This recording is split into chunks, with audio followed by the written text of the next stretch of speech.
بسم اللہ الرحمن الرحیم. یہ ہے جی غالب کی غزل. اس کا مطلب ہے پھر مجھے دیدہ تر یاد آیا, دل جگر تشنہ فریاد آیا, دم لیا تھا نہ قیامت نے ہنوز, پھر تیرا وقت سفر یاد آیا. سب سے پہلے اس کے مشکل الفاظ کو دیکھ لیتے ہیں.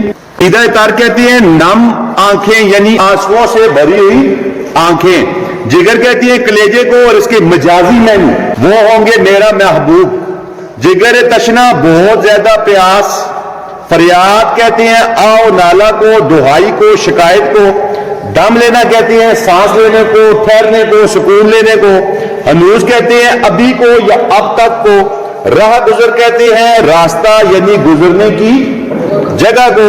وقت سفر کہتے ہیں سفر کا وقت. شاعر کہتے ہیں کہ مجھے اپنے آنسوؤں سے بھری آنکھیں یاد آنے لگی, تو اس کا نتیجہ کیا نکلا کہ میرا دل اور میرا جگر پھر فریاد کرنے لگ پڑا. کون سی فریاد؟ جو میرے دل اور جگر کے اندر موجود تھی. اب شاعر مزید گریہ وزاری کی لذت حاصل کرنے کی کوشش کر رہا ہے. وہ یہ چاہ رہا ہے کہ میں مزید رو لوں تاکہ رونے میں جو مزہ ہے وہ مجھے حاصل ہو. رونے میں بھی ایک مزہ ہے, وہ کہتے ہیں وہ مجھے حاصل ہو. رونے میں کیا مزہ ہے کہ آپ کے دل کو اطمینان مل جاتا ہے, دل کو سکون مل جاتا ہے, دل کا بوجھ ہلکا ہو جاتا ہے. یہ رونے کا مزہ ہے. ایک تو وہ یہ مزہ لینا چاہ رہا ہے, لیکن اسی شعر کا دوسرا مطلب یا دوسرا مفہوم یا دوسری تشریح اس طرح بھی ہو سکتی ہے. شاعر کہتا ہے کہ دل کا بوجھ رونے سے ہلکا ہو جاتا ہے. شاعر کا دل اور اس کا جگر فریاد سے, تڑپ سے, غم سے, دکھ سے, درد سے بھرا ہوا ہے. بقول غالب اس کے دل میں فریاد کی ایسی تڑپ, ایسی پیاس ہے کہ وہ صرف رونے سے اور آنسو بہانے سے ہی ختم ہو سکتی ہے. اس پیاس کے ختم ہونے کا اور کوئی طریقہ نہیں ہے. دم لیا تھا نہ قیامت نے ہنوز, پھر تیرا وقت سفر یاد آیا. اس شعر میں شاعر یعنی کہ غالب کہتا ہے ابھی سانس بھی نہ لی تھی, ابھی دم بھی نہ لیا تھا, ابھی رکا بھی نہ تھا کہ ایک اور قیامت آ گئی, ایک اور مصیبت آ گئی, ایک اور امتحان آ گیا, ایک اور دکھ آ گیا, ایک اور درد آ گیا. کیا؟ میرا دوست رخصت ہو رہا ہے, میرا دوست میرا محبوب مجھ سے جا رہا ہے. میرے لیے یہ کسی قیامت سے کم نہیں کہ وہ مجھ سے جدا ہو. پہلی تو یہ تھی کہ وہ مجھ سے جدا ہوا تھا, پھر ہم ملے. اب جو ہی میں تھوڑا سا سلجھا, تھوڑا سا میں نے سکون پایا کہ میرا دوست میرے پاس آ چکا ہے, تو اوپر سے ایک نئی قیامت آ گئی, ایک نئی افتاد آ گئی, ایک نیا مسئلہ آ گیا. کیا مسئلہ آ گیا جی؟ مسئلہ یہ آ گیا کہ وہ تو دوبارہ جا رہا ہے, ہم میں دوبارہ جدائی ہو رہی ہے. اور غالب کہہ رہے ہیں یہ جدائی جو ہے نا یہ میرے لیے کسی قیامت سے کم نہیں ہے, یہ میرے لیے ایک قیامت ہے. زندگی یوں بھی گزر ہی جاتی, کیوں تیرا راہ گزر یاد آیا. کیا ہی رضواں سے لڑائی ہوگی, گھر تیرا خلد میں اگر یاد آیا. رضواں کہتے ہیں جنت کا داروغہ یا جنت کا دربان. خلد کہتے ہیں بہشت کو یعنی کہ جنت کو. گھر کہتے ہیں اگر کو. دشت کہتے ہیں صحرا کو, بیاباں کو یا ویرانے کو. سنگ کہتے ہیں پتھر کو. گھر تیرا یعنی محبوب کا گھر. گھر یاد آیا, اگر یاد آیا. تیرا راہ گزر یعنی تیرا راستہ جس پر میرا محبوب چلا تھا. زندگی یوں بھی گزر ہی جاتی, کیوں تیرا راہ گزر یاد آیا.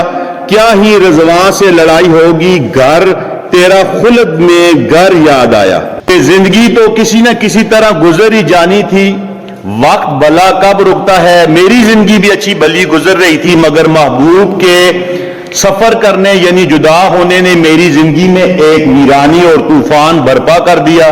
شاعر کہتا ہے کہ محبوب کے دیدار کی تمنا میں جو انتظار کے لمحات گزرتے ہیں وہ بہت ہی مسرور کن ہوتے ہیں. ہونا تو یہ چاہیے کہ محبوب سے جدائی کے لمحے اذیت دیں, تکلیف دیں, لیکن غالب کیا کہتا ہے کہ مجھے وہ مزہ دیتے ہیں. لیکن اب عاشق ان لمحات کو یاد کرنے سے اذیت, دکھ, تکلیف اور رنج کا شکار بھی ہو رہا ہے. اگلے شعر کی تشریح کچھ یہ ہے کہ شعر میں شاعر کہتے ہیں کہ میرے محبوب کا گھر